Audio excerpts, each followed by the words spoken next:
সুপ্রভাত বন্ধুরা, আজ 2রা মার্চ রবিবার। শুরু করছি চিন্তনের মুখ্য বার্তা। প্রথমেই দেখে নেব আজকের আন্তর্জাতিক খবর। গাজায় হামাস ইসরায়েল দ্বিতীয় ধাপের যুদ্ধবিরতি নিয়ে আলোচনা শুরু হলো কায়রোতে। মধ্যস্থতাকারী মিশর আশাবাদী এই আলোচনার মধ্যে দিয়ে দীর্ঘমেয়াদে গাজায় যুদ্ধের অবসান ঘটবে। এই আলোচনায় অংশগ্রহণ করতে কায়রোতে উপস্থিত আছেন আমেরিকা, কাতার, ইসরায়েল ও প্যালেস্তাইনের প্রতিনিধি দল। আমেরিকায় ট্রাম্প ও মাস্ক জুটির ব্যয় সংকোচনে প্রজেক্টে এবার চাকরিচ্যুত হলেন কয়েকশো আবহাওয়া বিজ্ঞানী ও গবেষক। প্রথম দফায় ছাঁটাই হচ্ছেন 500 জন এবং দ্বিতীয় তালিকায় আছেন আরও 800 জন।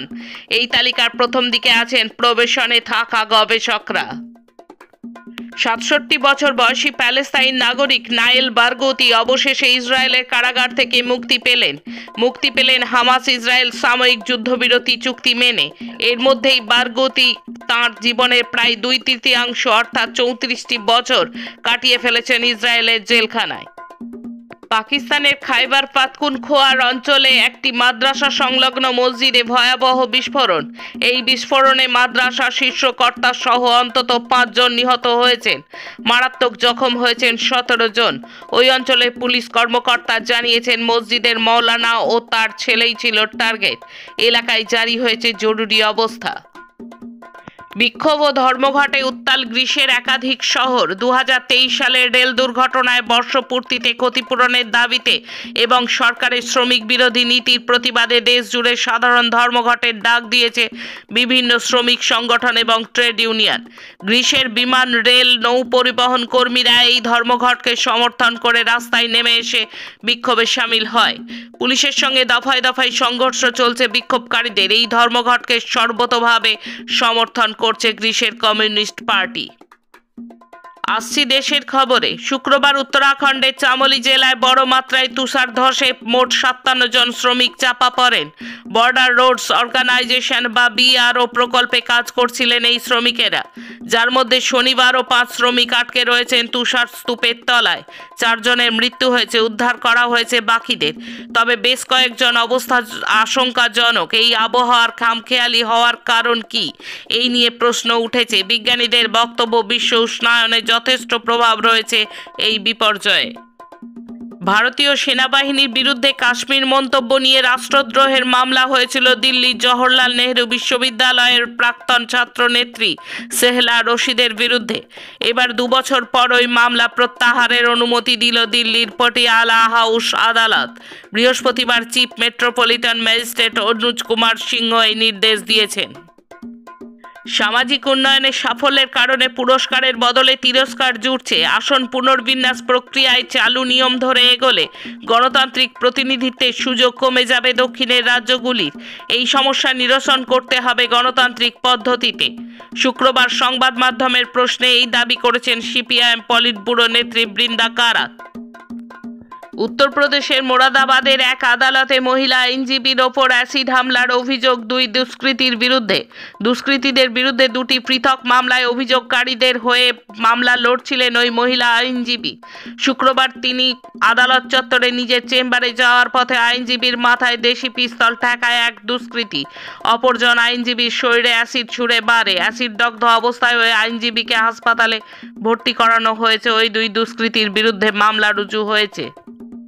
পাসপোর্ট পেতে গেলে বার্থ সার্টিফিকেট বাধ্যতামূলক।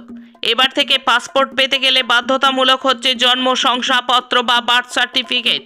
1980 সালের পাসপোর্ট আইনে সংশোধনী আনতে চলেছে কেন্দ্র সরকার। নতুন নিয়মে স্পষ্ট জানিয়ে দেওয়া হয়েছে 1 অক্টোবর 2023 তারিখ বা তার পরে জন্ম নিয়েছে এমন কোনো আবেদনকারী পাসপোর্টের আবেদন করতে গেলে বাধ্যতামূলকভাবে তাকে দিতে হবে জন্ম শংসাপত্র। মার্চের শুরুতেই মধ্যবিত্তের পকেটে টান। ফের বাড়ল রান্নার গ্যাসের দাম, তবে গৃহস্থালির কাজে ব্যবহৃত 14 কেজি সিলিন্ডারের নয়। শনিবার থেকে 19 কেজি সিলিন্ডারের বাণিজ্যিক গ্যাসের দাম সিলিন্ডার প্রতি 6 টাকা করে বাড়ানো হলো। ফলে পরোক্ষ হলেও মধ্যবিত্তের পকেটে টান পড়বে। এখন রাজ্যের খবর। লখিমপুর খেরিতে এভাবেই আন্দোলনরত কৃষকদের ওপর দিয়ে গাড়ি চালিয়ে দিয়েছিলেন বিজেপি সরকারের মন্ত্রী। যাদবপুর বিশ্ববিদ্যালয়ে ছাত্রছাত্রীদের ওপর দিয়ে সেভাবেই চলে গিয়েছে তৃণমূল সরকারের শিক্ষামন্ত্রী ব্রাত্য বসুর গাড়ি। ঘটনার তীব্র নিন্দা করে এই তুলনা টেনেছেন সিপিআইএম রাজ্য সম্পাদক মোহাম্মদ সেলিম।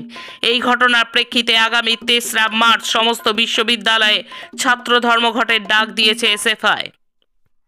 সোমবার থেকে শুরু হচ্ছে উচ্চ মাধ্যমিক পরীক্ষা। প্রশাসনের নিয়ম অনুযায়ী পরীক্ষার সময় মাইক বাজিয়ে কোনো অনুষ্ঠান বা কর্মসূচি করা যায় না, কিন্তু সেই নিয়মকে বুড়ো আঙুল দেখিয়ে বড় বড় বক্স বাজিয়ে পানিহাটিতে অনুষ্ঠিত হচ্ছে এমএলএ কাপ।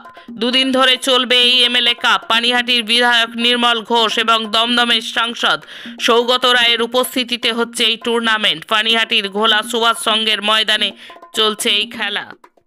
বীরভূমের কাঁকরতলায় তৃণমূল কর্মীকে পাথর দিয়ে থেঁতলে খুনের ঘটনায় আরও 5 জনকে গ্রেপ্তার করল রাজ্য পুলিশ। পুলিশ সূত্রে খবর, অভিযুক্তদের কর্ণাটকের রাজধানী বেঙ্গালুরু থেকে পাকড়াও করে রাজ্যে আনা হয়েছে। অভিযুক্তরা প্রত্যেকে তৃণমূলের সঙ্গে যুক্ত বলে স্থানীয় সূত্রের খবর। নাবালিকা রোগিণীকে চিকিৎসা করানোর নামে শৌচাগারে ডেকে নিয়ে গিয়ে তাকে ধর্ষণ করার চেষ্টার অভিযোগে উত্তপ্ত হয়ে ওঠে হারোয়া। আর এই ঘটনায় শুক্রবার 7 সকালে উত্তেজনা ছড়িয়ে পড়েছে হারোয়া গ্রামীণ হাসপাতাল চত্বরে। সরকারি হাসপাতালে নারীরা সুরক্ষিত নয়, অবিলম্বে দোষীকে গ্রেপ্তার করতে হবে। এই দাবিতে হারোয়া গ্রামীণ হাসপাতালের সামনে বেড়াচাপা হারোয়া রোড অবরোধ করে 30 মিনিট বিক্ষোভ দেখান এলাকাবাসী। শেষে খেলার খবর। ভারতের বর্তমান বিশ্ব চ্যাম্পিয়ন ডি গুকেশ ক্যারিয়ারের সর্বোচ্চ 3 নম্বর র্যাঙ্কিংয়ে।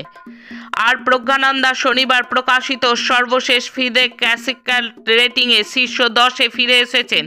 18 বছর বয়সী গুকেশ, যিনি ডিসেম্বরে সিঙ্গাপুরে বিশ্ব শিরোপা জয়ের জন্য চীনের ডিং লিরেনকে পরাজিত করার পর থেকে দুর্দান্ত ফর্মে রয়েছেন। 10 পয়েন্ট অর্জন করেছেন এবং এখন তার 2787 রেটিং রয়েছে। আবার সেই মুম্বাই সিটি এফসির কাছেই আটকে গেল মোহনবাগান। 10 জনের মুম্বাইকে হারাতে পারল না সবুজ মেরুন। এই ম্যাচ ড্র হওয়ায় প্লে অফের আশা কমল ইস্টবেঙ্গলের। আজকের মুখ্য বার্তা এই পর্যন্ত। নমস্কার।